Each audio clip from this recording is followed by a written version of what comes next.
Look. Hey there, YouTube. Kyle back at you again. Kyle's Creations. As you can see behind me is a, well, she's a bit of a Frankenstein. So it's 1948 cab, hood, cab, front grille, hood, cab, and front grille off of a Mack truck. The Mack truck, cab and everything originally sat on a 2.5-ton chassis. Fenders are off an old Oldsmobile from the 50s. Fenders are off of a Chevy truck from the 50s. It's sitting on a 56 Chevy frame, half-ton frame. The bed is off of a Willys truck from the 40s. So she's a bit of a hodgepodge. But the nice thing about it is it's already been set up for a small block 350. I mean, she needs a ton of work. I mean, you can just look at it. I mean, it needs a ton of work. Still not 100% sure exactly which direction I'm going to take it with, whether or not it's going to be kind of left like a rat rod, or we're going to paint it, do all that kind of stuff to it. Right now we're just doing the basic thing like I do in all my builds. We got to make sure that the engine fits right, the transmission fits right, the rear end and all that stuff is all lined up. I'm going to take care of all the mechanicals first, because I mean there's basically nothing in it other than a steering wheel. None of the gauges are any good anymore. None of the knobs or buttons or any of that stuff's any good anymore. So it's all got to be redone. There's no wiring in it. I do have, just trying to think here, I do have like the big bucket front headlights, which I think I'm gonna recess in. I do mostly motorcycles, ATVs, sandrail, stuff like that. So I'm gonna try to incorporate, that's the stuff I'm good at, so, and I'm pretty good with this kind of stuff too, but it's all fabrication and it's all engines and stuff like that, so it's not that big of a deal. But I think I'm going to recess in a set of LED lights, some off-road pod lights into one of those big buckets, put a cage over the front of it. I have already made one purchase for it. Let me show you what we've already got done, and then you can take a look at the interior of this thing. It's amazing.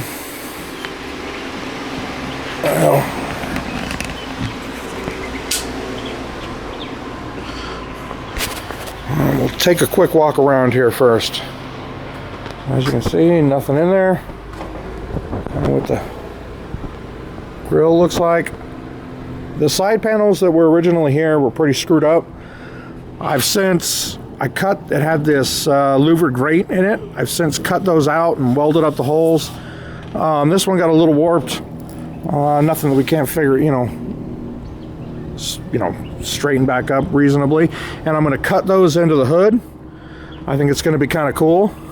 And I've got the original Mack logo that would have went here on the side. And we're going to mount those up here on the top. Of course, you got your breather in there for some cool air. Oh, and I did forget, of course, there's the other fenders. The bed's actually in really nice shape. I mean, really nice. I mean, it's decent. It's got some tears in it, and some pretty boogery welds and stuff like that in some different places. But we'll get it fixed up. And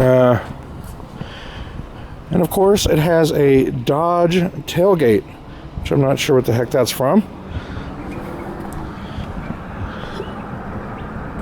But let's take a look.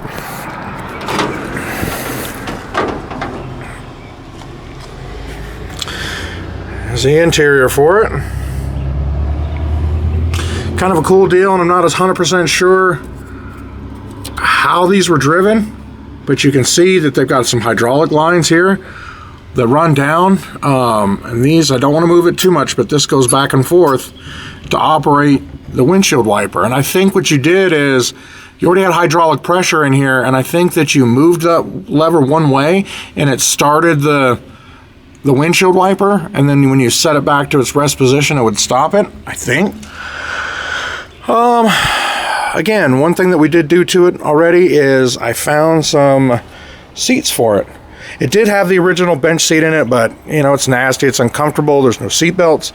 These are out of a Chevy Silverado. The nice thing about it is it already has the seat belts built right into the seat itself. They fit in there just fine. It does have electric, so I mean they will be able to go back and forth, but there's not a heck of a lot of room for that in this truck.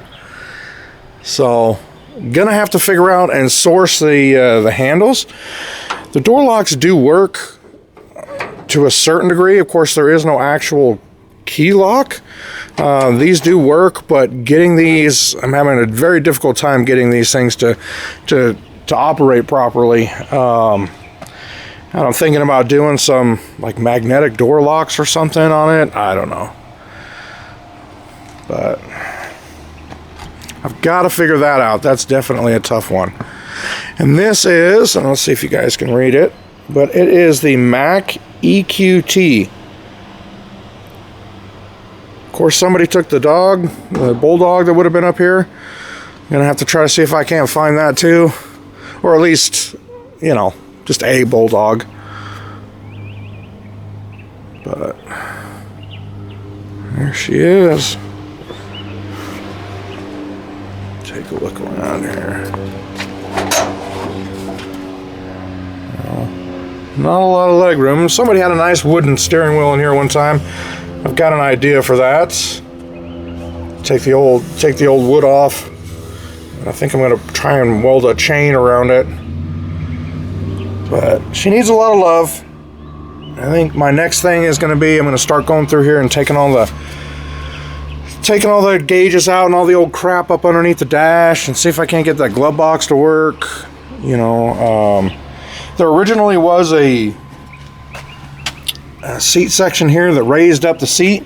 Had to take that out in order to get these seats to fit in here, right? Of course, she's got wood floors, well, what's left of them. We're going to turn those into metal floors, steel floors. But, yeah. That is about it for the 1948 Mackenstein. I just came up with that. I don't know if that's a good nickname for her or not, but yeah. But I think she's going to look cool. Well, thanks for watching, guys, and we'll definitely bring you back up on some more videos when we got some cool stuff to show you.